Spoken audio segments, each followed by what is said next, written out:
Sync audio. So ito na si Sync mga boss. So nag-powered ulit tayo. Model Sync 915 DSP. Driver unit 44mm. Whopper 15 inch. Bandawag dyan. 75mm voice coil nya. Amplifier type Class D. Power with DSP. RMS power 1100 watts. SPL 128 dB. Yan. Okay. Ang bigat niya ay nasa 26.5.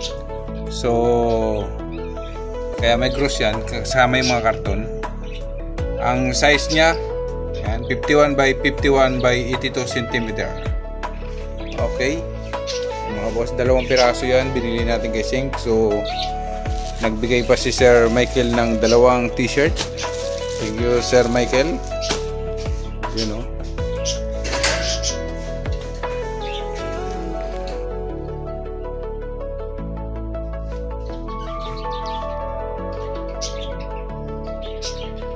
So ayan na, nailabas na natin. So may dala siyang power cord na tag-isa.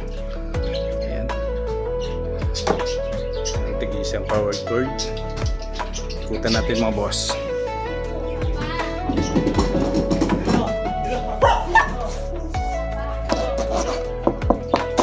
Plastic siya pero maganda ang pagkakakuta. Ayan. Ikutin natin. Ito mga boss. Yan. Digital signal processor. Yun. May Bluetooth din siya mga boss. Oh. May USB din. Ayan. May line mic. May kwan siya, may output. Ayan. Clipping. Volume low sa kanto sa input. Ito sa input A, input B. May kanya-kanya volume. Pero ikukan mo lang naman dito. Same din sa kabila.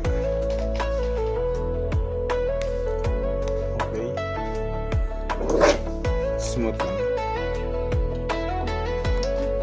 Smooth lang ikabit. Okay. Sound check mga boss.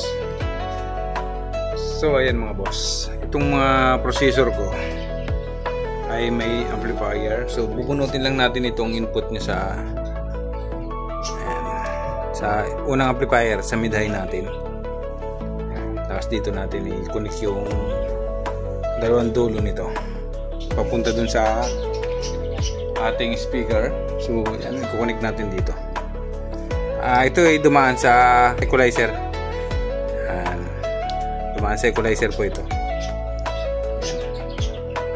Para matest natin. Kasi kanina tinesting ni Sir Michael ng direct sa mixer. Ayan. Ito yun. Ito yung ating mixer. So dumaan lang siya dito sa ating equalizer. Dito wala na rito. Pababa yan. Papunta yan dito sa ating second amplifier. Papunta sa subwoofer yan eh. Testingan natin. Saksak ko lang yung mga wires. Okay.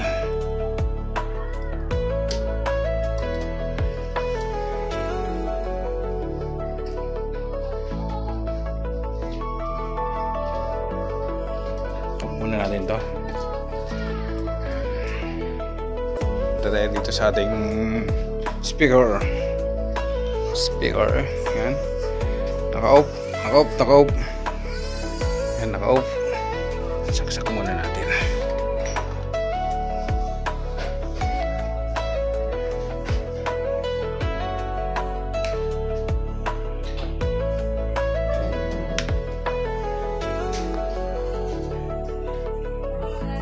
naka-line. Pag naka-line, yan.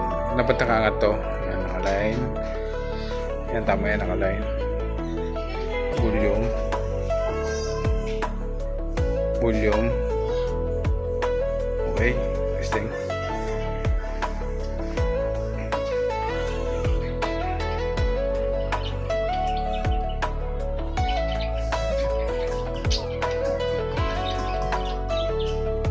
Sa 16.